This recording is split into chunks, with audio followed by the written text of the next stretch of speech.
of the wrong lifestyle. This is an epidemiological transition. My dear friends, whatever the mortality rate we are experiencing right at this moment, by the end of 2020, out of 10, every 10, 7 deaths would be due to these NCDs. Can you believe it, where we are heading? And let me take a privilege that Ayush has the strength to prevent or at least to stall this rampant increase. Well, India has conducted the international exchange programs, seminars, workshops on Ayush, and MOUs for country-to-country cooperation in the field of the traditional medicine have been signed with China, Malaysia, Hungary, Trinidad, and it is in the pipeline with Serbia, Nepal, Bangladesh, Sri Lanka, and Mexico too.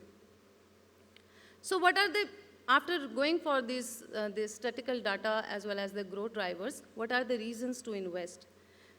The country has developed vast Ayush infrastructure comprising of 6,86,319 registered practitioners, 26,107 dispensaries, and 3,167 hospitals in public sector, 501 undergraduate colleges with annual intake of 28,018 students, 151 centers for postgraduate education with annual admission of 3,504 scholars, and 8,896 licensed drug manufacturing units.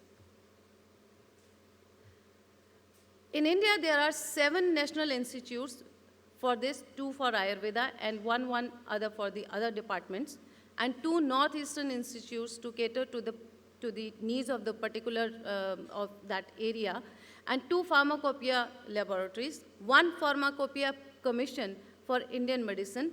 On the top, a national medicinal plant board and a public sector undertaking for manufacture of standardized Ayurvedic and Unani medicines, which is a very beautiful and a welcome kind of this step. FDI policy, wherever it is, if it is related, 100% of FDI is permitted in the Ayush sector. So what are the sector policies? What they give the further fillip or the boost to the Ayush? A national health assurance mission to be launched in order to promote the sector. Again, a wonderful step. A number of Ayush clusters across the country will provide plug-and-play facilities, which is the most beautiful aspect of this agenda, and which gives the liberty to just come and put it into the picture and be practical and start serving the society. The National Rural Health Mission has a declared policy of promoting pluralistic healthcare by involving, alongside the allopathy system, the Ayush system, including some local tradition in its operational mission.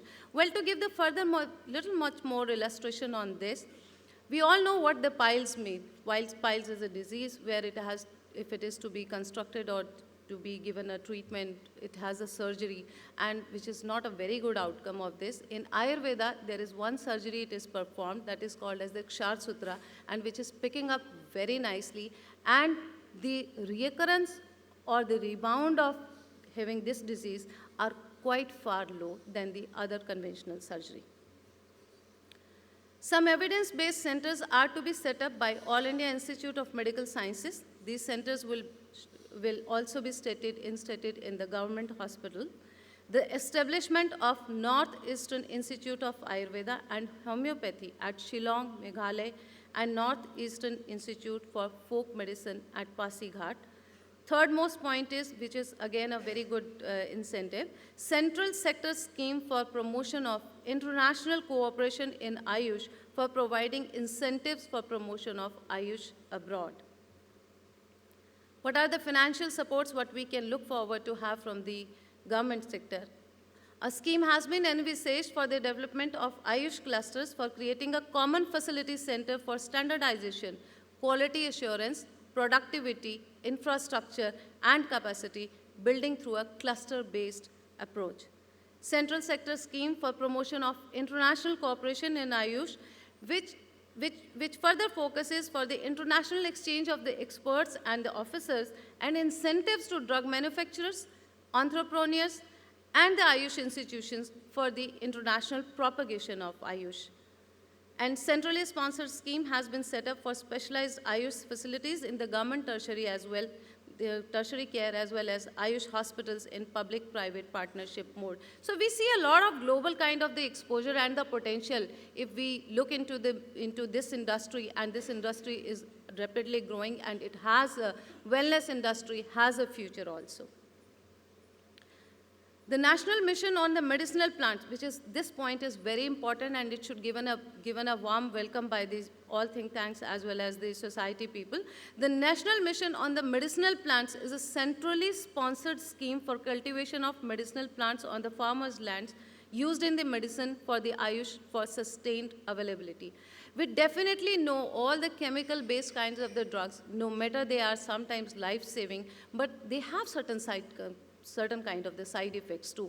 What if we can have the same plethora of the medicines without any side effects, and then definitely we look forward to have a kind of the herbal medicines, and the government is naturally giving a boost to this also. The scheme for hospitals and the dispensaries under NRHM, including Ayush Flexi Pools, which is again a kind of the puristic healthcare system, what we discussed just a few minutes ago. And Ayush Sector Innovation Council has been instituted by Government of India. What are the investment opportunities? These are quite fair and the brighter in its aspect. Ayurveda drug manufacturing, nutraceuticals, food supplements, cosmetics, and rejuvenatives, setting up of the specialized treatment centers, and medical tourism for curative and rejuvenation treatments. Everybody would agree with me, because whenever we travel overseas, and when we say India has a traditional system of medicine, the only one answer any foreigner would come up with their impromptu answer on their tongue would be like, oh, this is Kerala.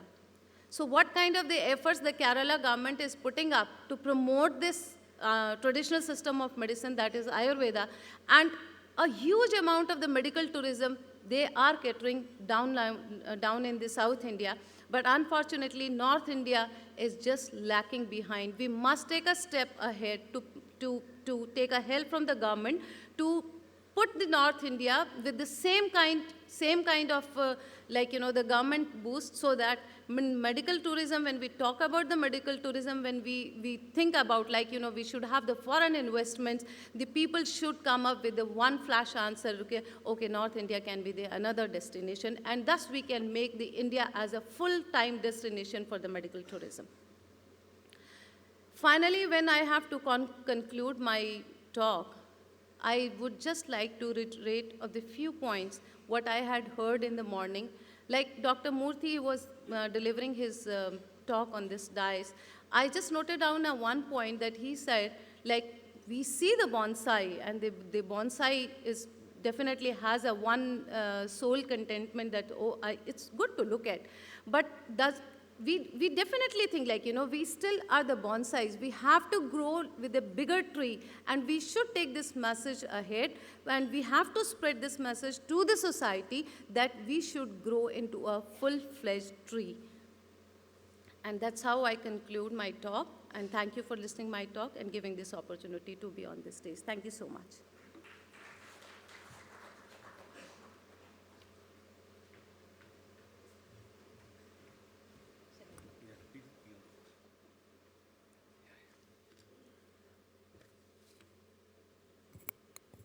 Yeah, that was Dr. Ajayita Chanana on the world of Ayurvedic medicines.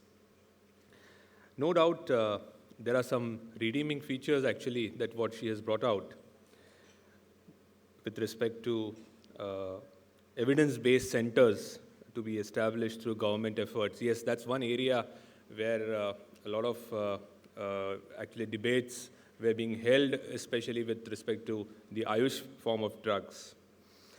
And the government as well as the regulatory bodies have taken a very serious note of the Ayurvedic system through the various investments as well as the policy support that what they have offered. Yes, no doubt, Ayurvedic or the Ayush form of medicines is a very traditional form of medicines in India, offering a lot of inherent advantages, and one of them, very rightly put forward, was the less adverse effects and the basic nature of the Ayurvedic drugs, that they actually look upon or improve the health of the person from within, unlike the other form of systems. Thank you so much, Dr. Ajayita, for a very interesting session on the Ayurveda. I would now request Mr. Satya to please come forward, and as a token of appreciation, please offer a memento.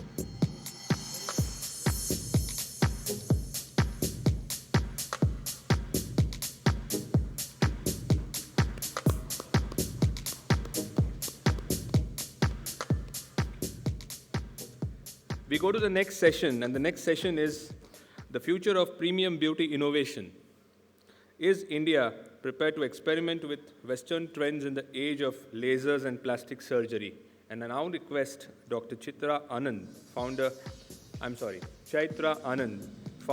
CEO, Cosmoderma,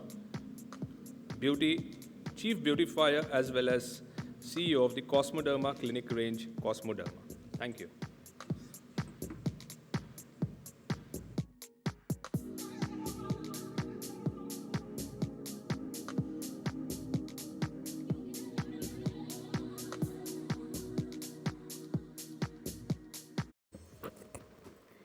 Okay, so I'm Dr. Chaitra Anand. I'm CEO of Cosmoderma Skin Laser Clinics. We're based in Bangalore, Chennai, and Hyderabad. And I think on today's topic, what Satya asked me to talk was about the future of premium beauty innovation and whether India was prepared to experiment with the Western trends when we're talking about premium beauty, which was like lasers, surgery, and injectable market.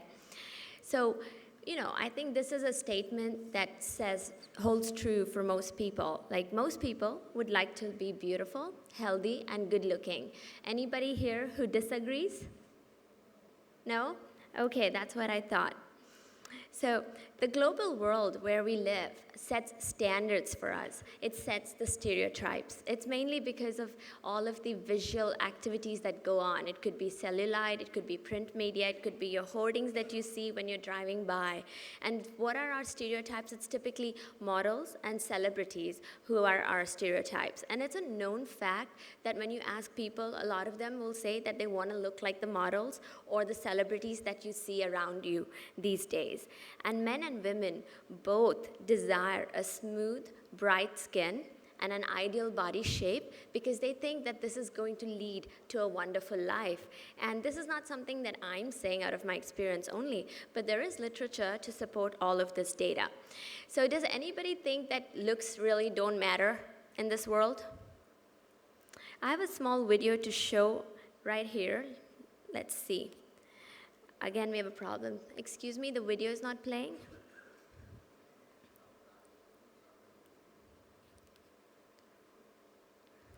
Okay, let's just go back to the presentation. So the models who we look at these days, it's pretty much people like this. That's what people envision to look like for themselves. They want to look like maybe Aishwarya Rai or Deepika Padukone, or maybe even Hrithik Roshan, because this is what the media puts it out there. And let's face it, we are what we see. Basically, we imbibe what's in the environment around us. So there's this other video that I'm going to talk to you about looks. When I tell people that their looks are important, not just about looking good, but looking the best that they can, about grooming, etc., they always look at me and they say, well, I think it's a very superficial comment. But then now I have proof to say that I'm not being superficial when I tell you that it's important how you look.